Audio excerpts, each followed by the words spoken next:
How admirable are thy tabernacles, O Lord of hosts.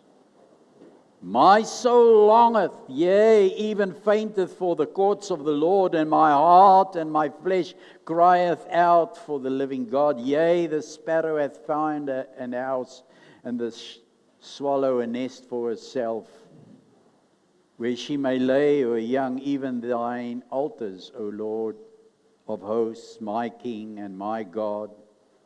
Blessed are they that dwell in thy house, they will be still praising thee.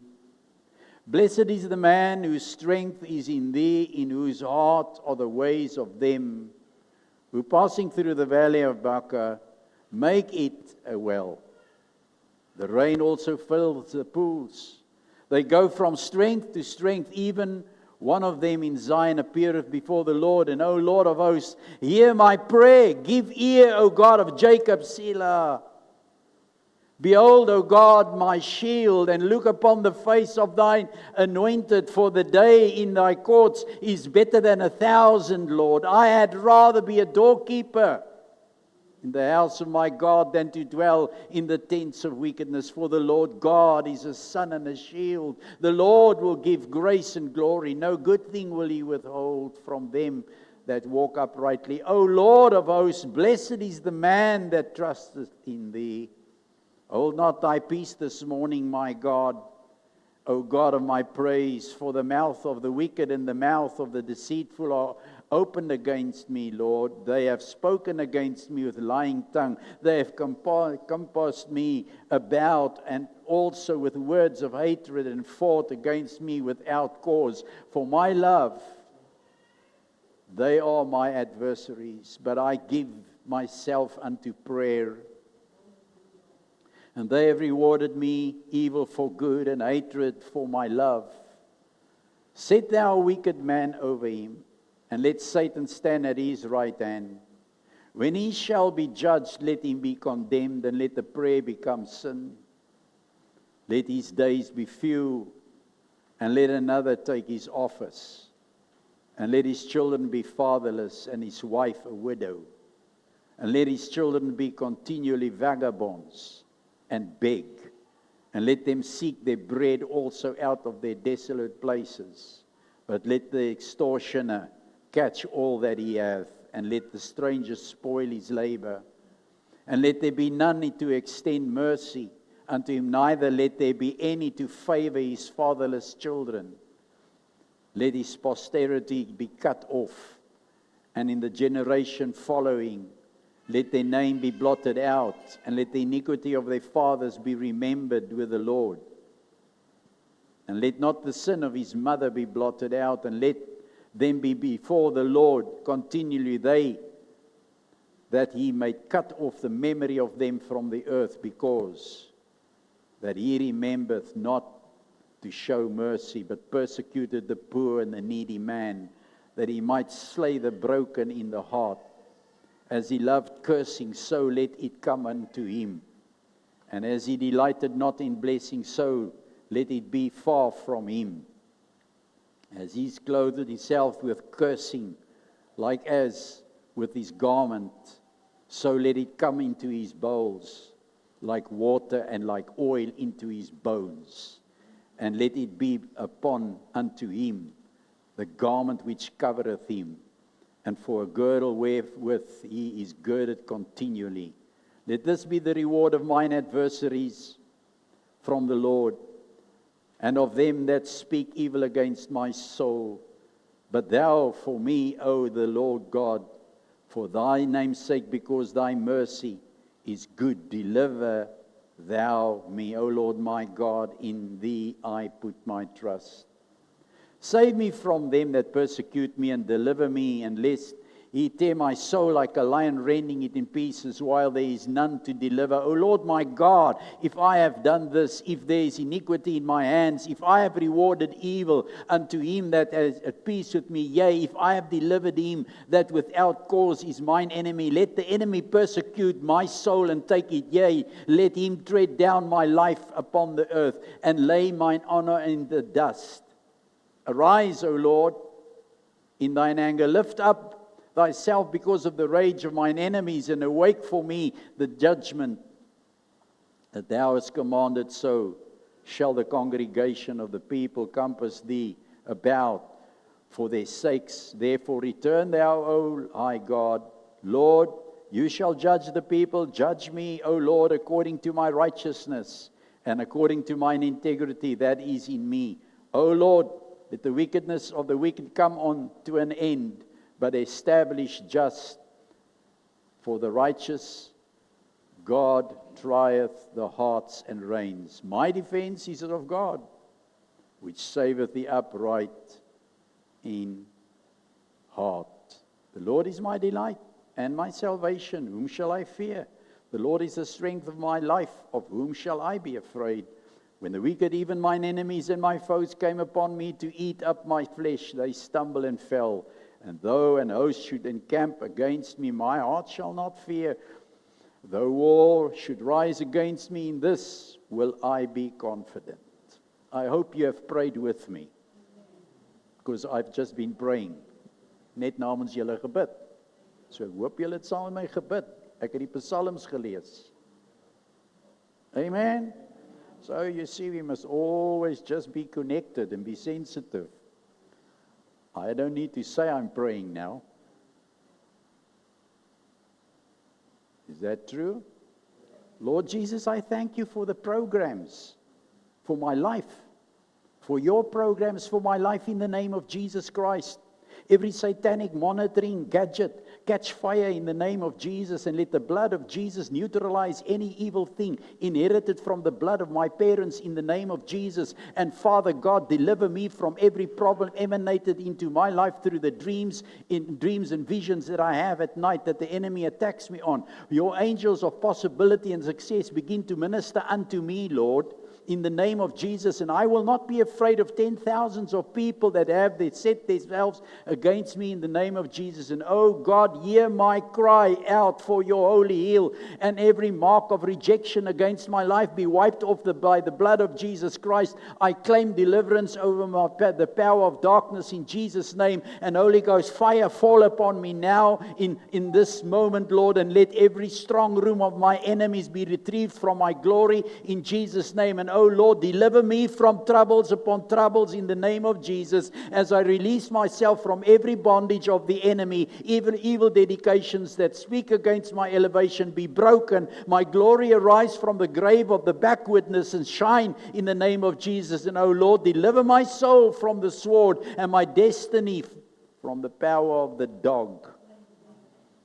In Jesus' name, and let every negative pattern, character, behavior, and habit flowing down from my family tree be arrested by the blood of Jesus. What a privilege to be together and to come into the presence of God. We always don't just come into the presence just to participate in certain areas. We come to participate in every other area. So we are glad that you are here and that you have come through us.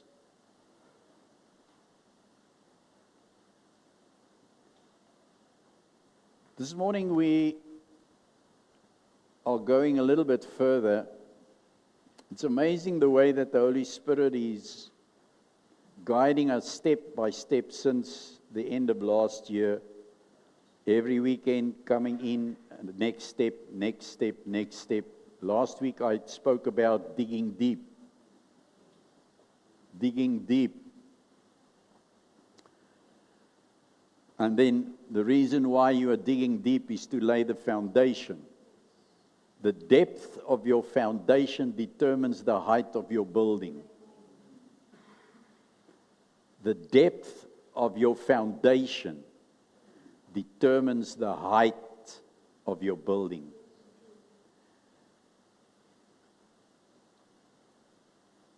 The level on which you laid your foundation also determines the strength of the building in times of destruction. You cannot expect your building to stand on a shallow foundation. You have to strengthen the foundation. There are floating foundations. There are piled foundations where there's too much clay or too much sand. You have to put piles. It's long pillars. You have to drill down to the rock. They drill it into the rock and then they pile it. And the amount of piles that you put in determines the strength of the foundation they'll put on that, and then the building will rise from that. So there's a lot of factors that you have to consider when you are building a house or laying a foundation. And so it is with a lot of factors that you have to consider when you are building your life and how strong it is. Luke chapter 6 verse 43, and we're talking about building the house. We laid the foundation last week. We dug deep. We laid the foundation, and now we are going to put the house up. He's like a man, 48, he's like a man building a house who dug deep and laid the foundation on the rock. He who builds a house is like a man. Jesus uses an example, a parable, and he explains something that actually is a spiritual connection. Now, I explained it the other day when we were busy on Thursday. You must be able to understand and make a parallel through the natural to the spiritual. Die geestelike is eerste, dan kom die natuurlike is eerste, dan kom die geestelike. Jy kan nie, dis nie andersom nie, dis nie eers geestelik en natuurlik nie. God praat eers met jou natuurlik en dan gee hy vir jou die geestelike oplossing. That's how it works. So you must be able to see what happens in the natural, happens in the spiritual. So all truth is parallel. All truth is parallel. Everything that you learn in this natural world about foundations is about the foundations in people's spiritual lives. That's why Jesus uses it. Then you must start building the house. So our teaching now is moving from what lies beneath. Say with me, what lies beneath. So the teaching is moving from what lies beneath to what begins to appear in life. Now, I don't know about you, how many houses you have built, and I don't know how many buildings you have built, and neither do I know your background concerning structure and how structure is formed and the strength that you need to put into certain structures. You have to consider so many things. You need engineers to determine the ground quality. What's the depth? What type of soil it is? Then you need architects to design the building. And then you need people to build according to the design of that building. So I don't know how many of you have built houses and how many of you have thought you had everything worked out, every room, every space, just the way you wanted it. And when you finished, you found out you would change a lot of things. And many things that you had planned in place and worked out did not work out that way. Because as it went, things changed, because you did not think of this and you did not think of that. You did not think of costs that could arise and that could affect your budget and so on. And I remember specifically, I was just early in the ministry, very early in the ministry, within our first year, when one day on my door, early in the morning, there was a knock. The previous night, my message title was where Joshua said the time must stand still. Draai die tyd terug. That was my message the Sunday night. The Monday morning, I had a knock on my door. There was a man standing before my door, a big man. a solid man. One of my assembly members, he had his wife in his one hand, he had the Bible, the other hand, and he had his little daughter. And as I opened the door, he didn't give me an opportunity, he just stepped into my home. I was young, unexperienced, full of the Holy Spirit, just trusting God for supernatural stuff like today. And he said to me, I've come to see you. And I said, what? He said, you are a man of God, are you right? I said, yeah. He said, and you said that you have the Holy Spirit. And he said, yeah. He said, well, what did you say last night? I said, what did I say? He said, did you not say that God can make the time stand still? I said, yes, I did. He said, well, then I tell you now. You see this watch, en hy het 'n wekker by hom gehad. Hy sê, sien jy hierdie wekker? Ek sê, ja. Hy sê, jy beter nou vir God sê om hierdie wysers terug te draai. And I stood there and I said, now, what now? I'm dressed in my suit and everything, because we had to be, those days, if you're a pastor, before 6 o'clock, you have to be all dressed up for all problems coming. Tied up, everything. Tie, beautifully dressed, ready. Innocent, standing around there. And he came in and he said, turn the time back. I said, why must I turn the time back? Ek kan nie die tyd terug. Hy sê, jy moet nie vir my lieg nie. You mustn't lie to me. You can't tell me on Sunday evening that God can do it, and you say you're a man of God and you can't turn the time back. You better do it, because there's problems. I only found out later that he worked for a big structural company, and they put in a big, massive tender, and he never put in a clause if the steel price would go up. And when he got there, he found out, when he went there, he found out that he did not put that clause in. So his job, it was hundreds of thousands rand in the kitty now, which was a problem. And he expected me to turn the time back. The end of the story was, I saw miracles, because he did not calculate everything, but God's still in control.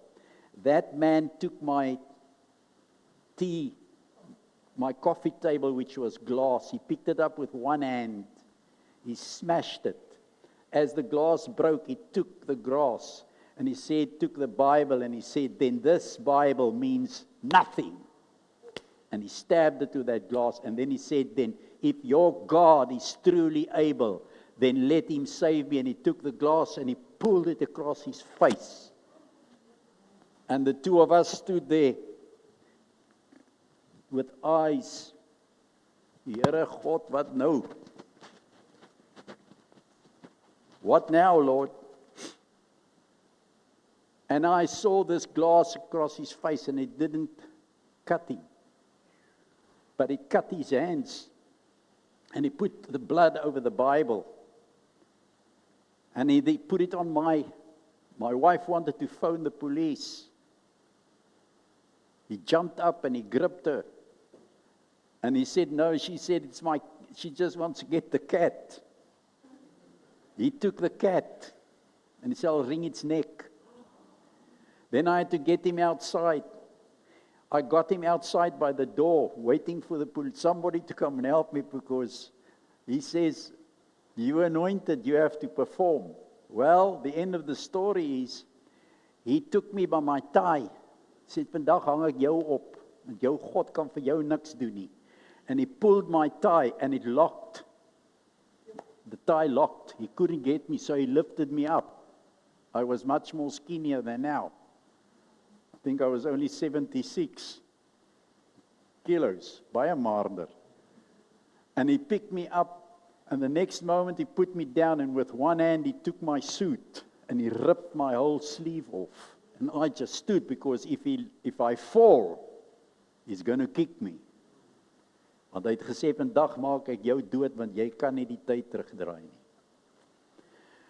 So, the end of the day, He did not calculate.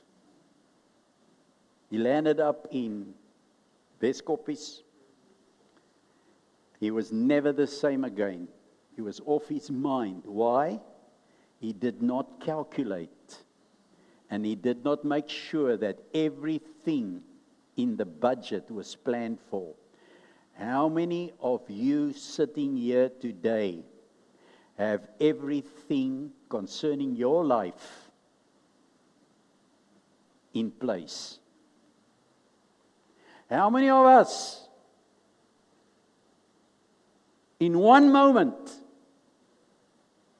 can lose ourselves because we did not calculate the depth of our lives and the foundation that we laid when we were needed to plan and to put things in place concerning our redemption, concerning our deliverance, concerning our prayer, concerning our word, concerning our life, concerning our children, concerning our finances. How many of us have built houses that are standing today, but if the storm has to come today, we will lose it. We will fall apart. The flood will take us down. The fire will burn the house down.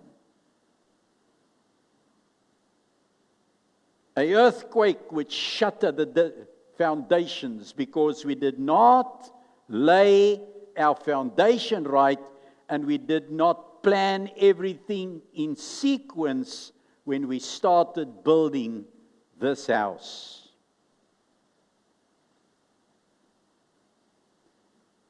Everything of you that's standing above now is counting.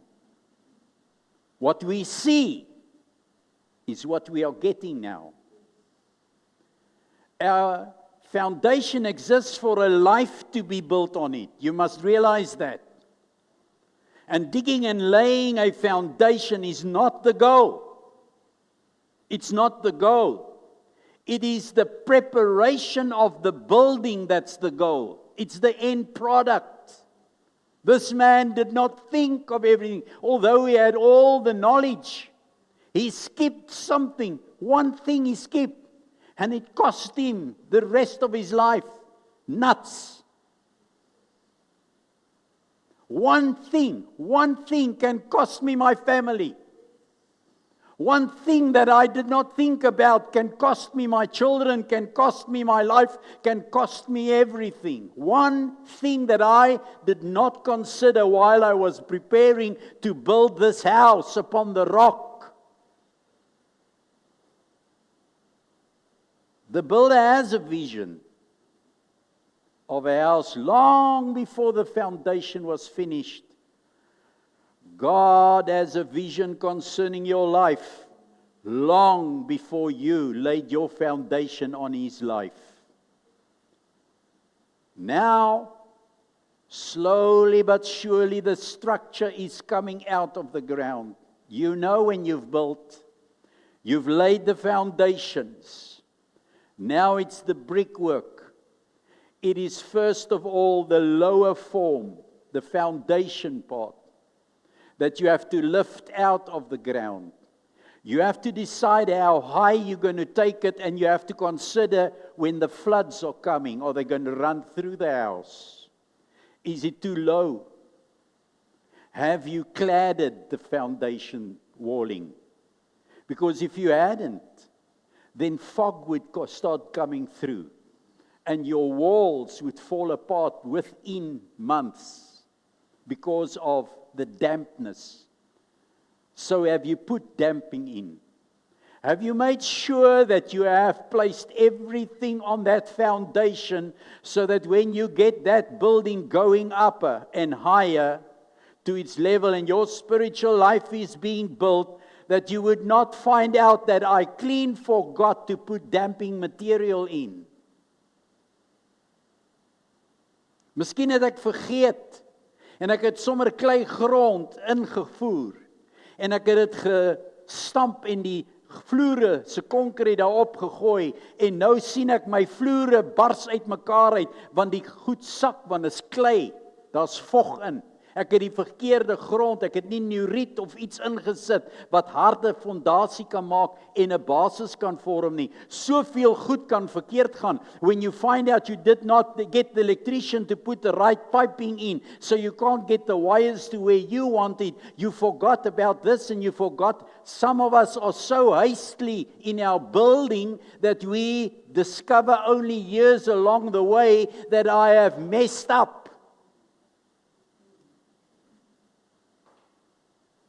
God never prepares a foundation in someone's life without a greater structure in mind. When God created you before the foundation of this world, He had a great structure in mind. He had a structure in mind to take you for a destiny and your purpose. But many of us do not even understand that.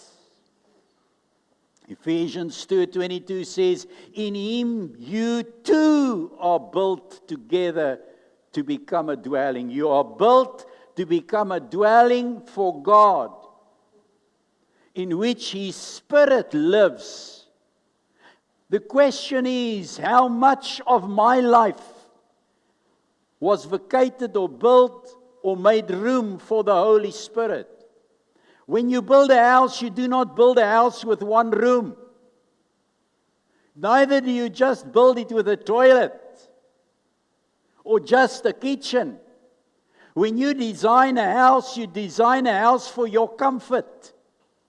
You want everything in place. You want so many rooms, so many lounges, so many bathrooms, so many garages. You plan everything ahead. You want a first level, a 2-level, or 3 levels, or you just want a little cozy place, depending on what. But when God planned, He planned for Him to live there. And my question this morning is, how many rooms are in my house for God to live in? Or are there rooms in my house that I have not vacated for Him, that I'm keeping for myself? I keep the doors shut so that nobody can get into my house unless I allow Him to come in. 1 Corinthians 3:9 says, we are co-workers. We are His field. You are a co-worker, planning with Him, working with Him, building with Him. Or am I just building on my own? Am I just doing my own thing? Then my house will not stand. He is the architect. He is the builder. He is the cement. He is the brickwork. He is the steel in your foundations. He is everything. He's the planner. He can tell you what's going to work and what's not going to work if we allow Him to. We are His field in which He plows and which He wants to sow, and where in whom He wants to build and uplift. We are described as the God's building. But this suggests that spiritual growth is not accidental. Spiritual growth is not accidental. Spiritual growth is intentional construction. Intentional construction. I have a plan, and according to that plan, I work. And if it says 2 meters, it's not 2.5, it's 2. If He says the foundation is 500, it's not 300, because I want to save. You cannot save time in building the house of God. You cannot set aside certain important information concerning the structure that you are busy with. You cannot say that you do not need so much time for prayer, or so much time for fasting, or so much time for seeking God, or so much time to build your character. You cannot say that you want to spend more time on your soul than spending time with God. You take most of your finances and we spend it on ourselves and very little on God's purpose in our lives. Think about it.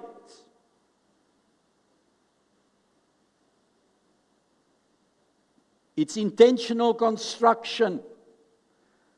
Proverbs 24 verse 3 to 4 makes this statement, by wisdom. And wisdom is the principal thing. You and I cannot build without the wisdom of God. We cannot stand in our lives without the wisdom of God.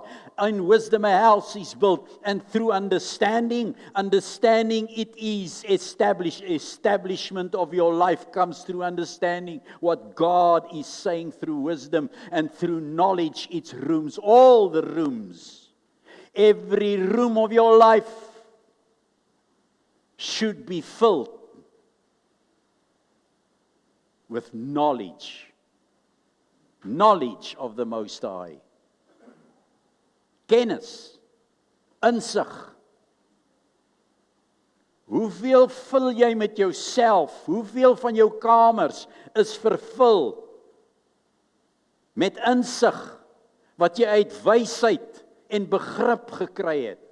How much time have you spent in the Word of God? How much of the principles have you activated? How much of it? How much of your salvation do you understand? That you know that you have been delivered, you have been set free, you are walking in the redemption of God, but you're still battling with the things of the flesh. You cannot get off those things because you've brought them into the house. You want to decorate your house with the things that you think are important, but not what God says. You have not even considered to look at the plan and read the plan. You don't read the drawing. In fact, many people can't even read the drawing that God has created. As 'n ambagsman was dit die heel eerste ding wat hulle by jou ore gevat het en ingeprint het. En ek sien my baie so voor 'n tafel staan waar die planne op uitgesit is. En hoe daai ambagsman, daai journeyman jou vat by jou oor, 7 o'clock in the morning, en sê, wat sien jy? Sê nee, ek sien 'n ding my oom. Sê nee, wat sien jy? Want op die eerste dag toe hierdie plan op die tafel gekom het, ek gesê, jy begin hier. Jy lees onder in die regterkantste hoek. Vir wie maak ons dit? Vir wie bou ons dit? Wat bou ons? Voor jy nog na al die lyntjies en goed kyk. Want as jy nie eens hier kan lees en verstaan wie dit is, vir wie dit is en wat jy doen nie, wat gaan jy daar verstaan? So you have to say, we are building this. This is what it's a shoot. It's made of this and this and this. For this company, it's going there and that and that. This is one part of that part, that there. En dan moet jy die aangesigte en bewaar jou siel as jy lees nie. Al gaan jy vanmiddag laat huis toe, maar maak seker dat jy die plan verstaan. Because if you don't understand the plan, you're going to mess up the job. So you have to learn. What does God teach us? We've just come through 40 days. Why? To waste time? To see if we can leave or manage to leave food? Food is nothing. It's the heart. It's not your mind. It's your heart. If you lay on your sick bed, you will not want food. If you are contaminated with cancer, you will not eat. You will not eat. You will spit it out. Your body will not take any food when you're sick. But listen to this. We cannot do it when we're healthy. Why? Because our soul is filled with lust. Lust of what? Lust of food. Lust of the flesh. Lust of this. I can't do it. Your mind tells you, you can't do it. You can't build like this. You're not capable of building like this. Oh, we are capable of everything if we build according to the plan.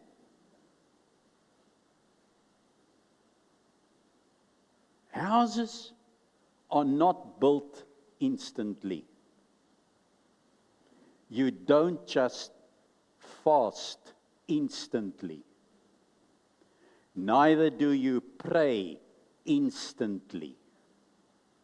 Neither do you spend time with God instantly. It starts off with 1 minute. One small meal. One no thank you. One not now thank you. Then 5 no thank you. Then 20 no thank you. I will not allow this in my room. I will not allow this in my mind. When my mind says, you can't, my heart says, you can. When my mind says, it's impossible, my heart says, according to the word, all things are possible for them that believe. They are constructed layer by layer.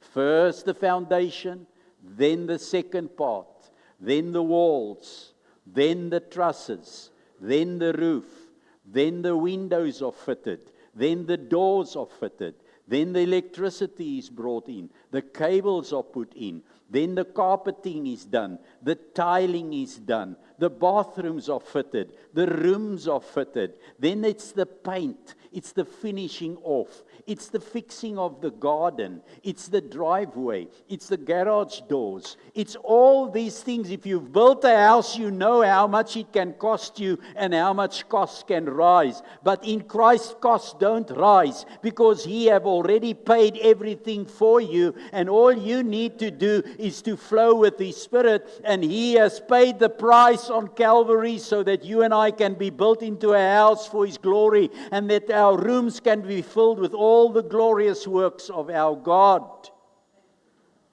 But He builds in layers. First year, second year, 10 years, 20 years, 30 years, 40 years, 50 years, 80 years, more than that. He's not building a house for this world. He's building the house for eternity. You are being built for eternity. Do you know that? Not for this world. Vat hierdie wêreld met alles sy plesier en alles, wat het jy? Niks. Vra die ouens daar bo in die ooste. One thing you will not be. One moment it will be gone. One war.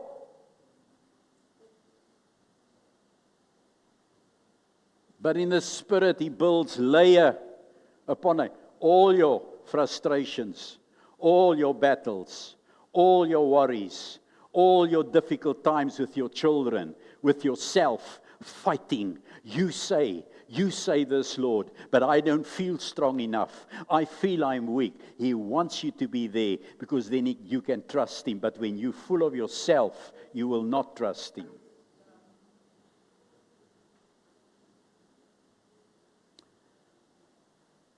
You see, 2 Peter 1:5-7 describes it, that faith is built step by step. Faith, goodness, to knowledge, self-control, perseverance, godliness, and love. That's what Peter says. He says faith is built like this. From faith, you discover the goodness of God. You live the knowledge of God. You become self-controlled. And to apply that, and to persevere in the most difficult weather and circumstances, and by that, exposing godliness and the love that was shed in your... He gave you everything to decorate your house. I ask you, do you have faith in your home? Are you decorated with the goodness of God? Are you decorated with knowledge? Are your rooms filled with self-control? Do you have perseverance in your house? Do you and I have godliness and love in our houses? Do we have family and family character and spiritual habits? How much of this do I have in this house of mine? It was all planned for me. The question is, have I allowed Him to form it? Because there must be spiritual habits, and I call it the 3 P's: spirituality, relationships, values, and purpose.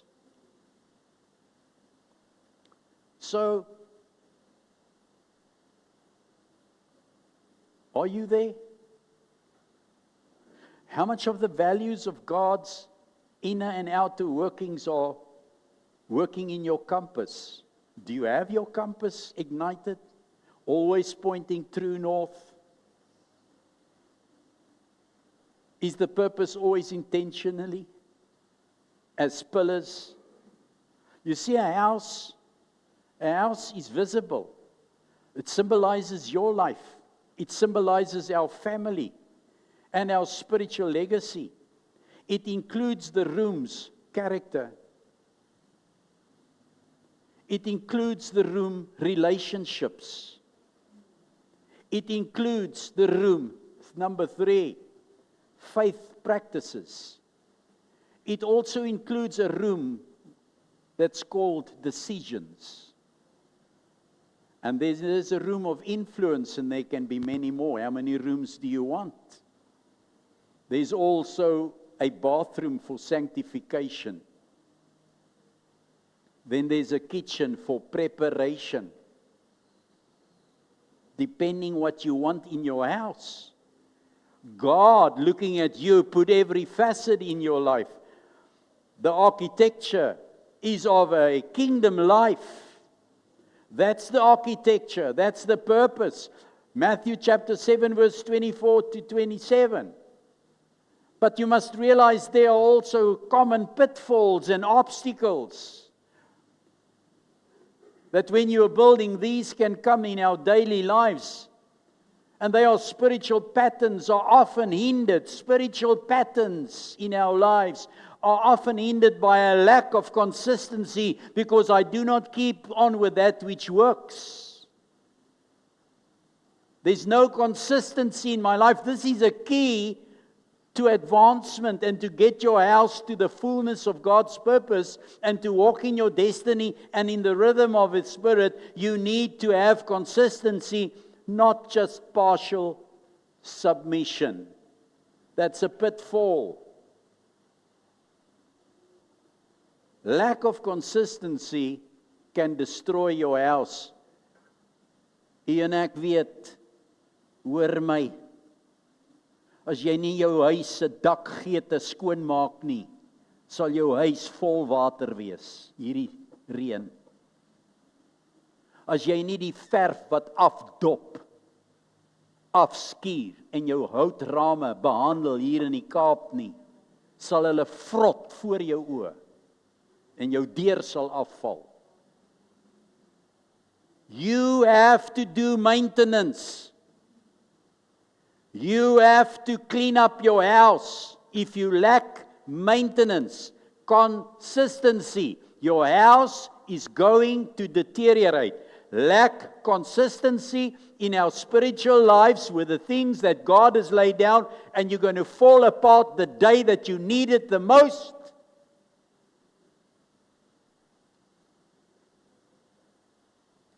I know of many coming through my life in the ministry, looking into the lives of people, not now, Pastor, tomorrow. But tomorrow, the first thing they do is to call you. Then you're not allowed to say, I told you. I warned you, because that's why we are here, to warn. Jy's nie net 'n voorganger nie, jy moet self regloop. En dan moet jy vir die ander sê, pas op, maar hulle wil nie dit hoor nie. I know. We are all having family. I have grandchildren. Dink jy my kleinkinders wil vir my luister? Ek sê jy moet daai ding los. Hoor vir my. Oupa, as jy kans gehad om doen, ek wil ook nog Joel. Joel, jy's nie ek nie. Onthou net dit. Wanneer vir iemand sê, jy moet klaar kry met hierdie gedrinkery.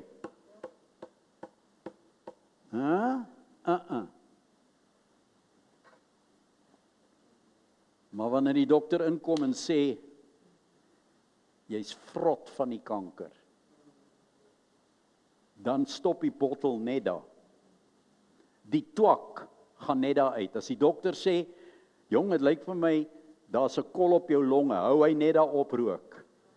So kos, ek het een ou gehad wat gekom en gesê, hy is klaar, ek is klaar, ek rook nie weer nie.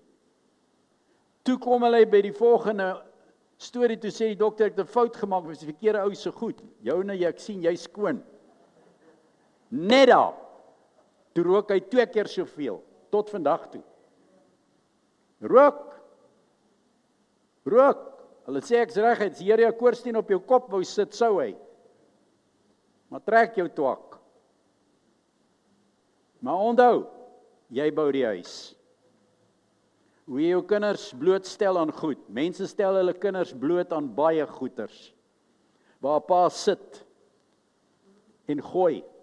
Die kinders moet sit en kyk. Moet sy gejollery of haar gejollery of waar hulle jol. Vat hulle saam plekke toe waar hulle nie moet wees nie.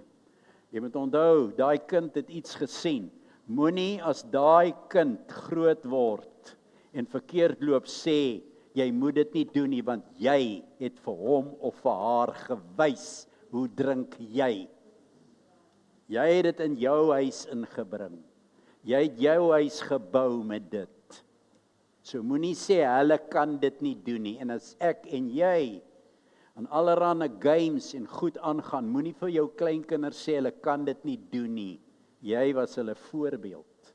You built the house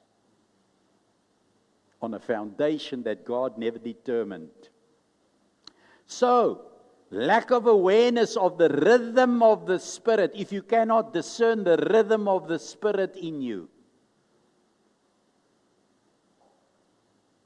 then life turns around. You see, it is rarely a linear upward climb. It's rarely a linear upward climb, but rather a journey in your life marked by tension, surrender, and healing. Foundation is unseen.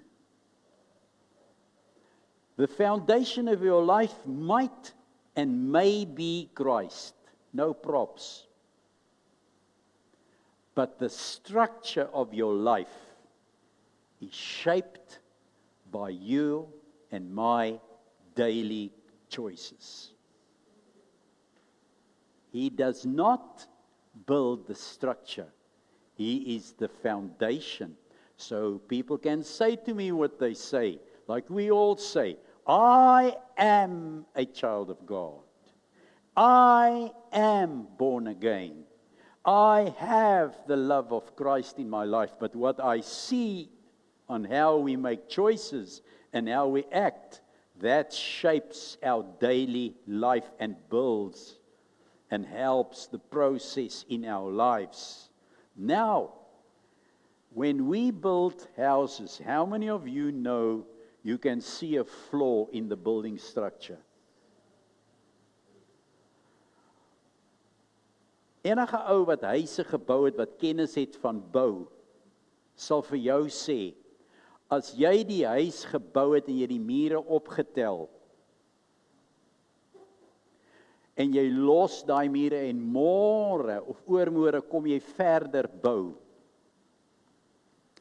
gaan die eerste krake kom, waar jy opgehou het en waar jy opgegaan het, want jy het dit nie reg gedoen nie, jy het nie eens daai mure weer nat gehou, of nat gemaak nie. So jy bou nou al klaar op mure wat laat. So as jy so gestep het, sal jy sien, daai ding kraak, al het jy hom gepleister, nie lank daarna nie. Want jy het so ingevoeg. Jy kan ook nie net plat bou nie, want dan sal die tweede helfte van die huis ook kraak daar. So enige ou wat bou, weet dit. Jy moet slim wees hoe jy inlas. Net soos met hout, jy kan nie oralste goed insit waar jy wil insit, wat nie daar hoort nie. Jy kan ook nie goed in 'n struktuur agterna insit, soos meeste van die plekke hier rond, ons noem dit laslappie wonings. 'n Kamertjie aangebou, soms so ingesteek met pennetjies en die stene daar ingesit, geen baksteen ingevoeg nie, sommer net so, en hy kraak, jy dink jou pennetjies sal hou, hulle hou nie met die wind nie, en die dak wat jy opgesit het jy die verkeerde kant toe opgesit, toe kry jy om hy lê daar aan 4de laan. Want jy het nie uitgewerk nie, jy het gedink jou dak gaan werk, want jy's nie die bouer nie, en jy's nie die argitek nie, en jy het nie die goed uitgewerk nie, en nou werk die goed nie vir jou uit nie. Building is a process, you have to start and finish. Anything you want to bring in, you have to get the engineer in and the architect to redesign the house. Kyk mense, as jy bou en jy het 'n vrou by jou, dan kan goed enige tyd van die dag verander. So ek bou, ek het hierdie struktuur, ons het hierdie huis, hy staan daar in Brits. Pragtige plek. Alles is in plek. Die dak is die ontwerp, die kappe is ekstra dik en daar moet 'n deur daarin, soliede groot glas deur, moet daar binne-in wat die voordeur moet mooi lyk. Maar op 'n dag, toe kom my vrou aan. Toe sê sy vir my, Josef, ek het iets gesien wat ek in wil hê. Ek sê, wat het jy gesien?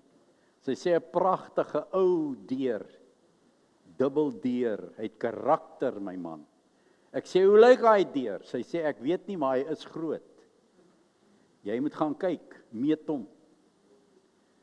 Ek kom daar, ek meet hom, ek sien daai ding, so 'n stuk bo in die dak in. Die kappe is klaar, alles is klaar. Hierdie deur moet daar binne in, hoe gaan ek hom daar binne in kry? Moenie worry nie, Josef. Julle ken die storie, jy sal 'n plan maak, ek weet jy's by magte om enige iets te doen. Dit sê hulle vir jou, want hulle laat jou goed voel. En dan begin hy kop van jou werk, oor hierdie huis moet nou verander, ons moet hierdie kappe opkry, want ek moet somehow hierdie deur in kry. Ek kan die ding nie net afsaag nie, want hy lyk vir my, as ek hom afsaag, gaan nie meer dieselfde wees, so ek moet sê, maar hy wil 'n glas ook nog bo in hê, en hy wil nog loodglas ook nog bo in hê, en maar hy moet inbroer, ek gee nou nie om nie, al lig jy die hele dak, maar die dak is klaar op. Maar ek weet, jy sal 'n plan maak, so wat is die beste ding, want ek kan nie 'n plan maak nie, kry die ingenieur in. Sê ingenieur, jy moet nou vir my help, die vrou wil die ding daar binne in hê. Kan jy vir my 'n plan maak? Nee, ek sal kyk wat ek kan doen. Dank die Here vir hom. Want hy maak 'n plan daarbo. Hy verander daai ding, hy sit nog ekstra goed daar binne in, sterker maak. Want nou gaan hierdie deur, gaan daai dak ook nou nog dra. There are ways in which God redirects and recalls your life. Sometimes we make choices that are not the best choice for our lives. And the alterations are needed to come. If you come to the Lord and you ask Him, Lord, help me here, I promise you, He will give you a new structure and design. I call it recalling you from the wrong place where you were. If you've lost the way, through your choice, you have missed the mark. You have deviated. You've landed up in Muizenberg and not in Cape Town because you went off at Baden-Powell to the left instead of carrying on straight. You missed the mark. And then your life feels as if everything is falling apart. He can recall you. Hy kan jou herroep en sê, kom ons kyk net hier sodat ons hierdie verander. I can fix it for you. God will not remove your choice that you made, but He will use the wisdom that He has to reconstruct your life to fit His purpose, not yours. So He can take your mistakes, your failures, your wrong decisions, He can turn it all around and bring it into perfect harmony and rhythm with His Spirit. Allow the Holy Spirit to build you and let Him design you and let Him fulfill it and allow Him to build you so that He can occupy your life.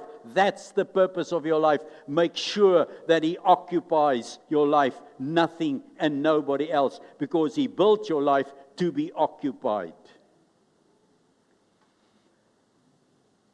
I'm closing. What's the prophetic emphasis this morning for you and I through house building? There are seasons when God focuses on digging. He focuses on the digging and the foundations that were laid. And then there are seasons where He begins to look at how the raising of visible structures are brought to the fore. He watches your choices, your decisions, and your willingness. People sometimes become discouraged in foundation seasons because little seems visible. They cannot see what God is building. But once the foundations are secured, I can promise you, the building begins to rise quickly. Take courage this morning.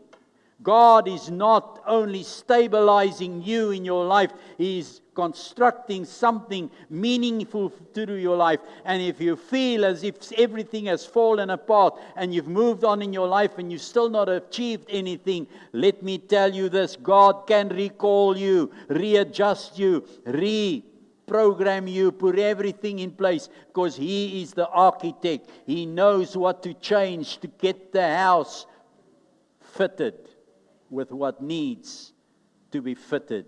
Small changes does not change the foundation or the structure in its whole. Only compliments. May God compliment you this morning with adjustments. May you build on the foundation until Jesus comes, and may He restore you and refresh you in Jesus' mighty name. Amen. It is time for you to discuss with bread, nagmaal, te sit om die tafel mekaar te bedien met nagmaal en so bietjie met mekaar te gesels en inspraak te gee en vertel waar staan jou huis. Thank you.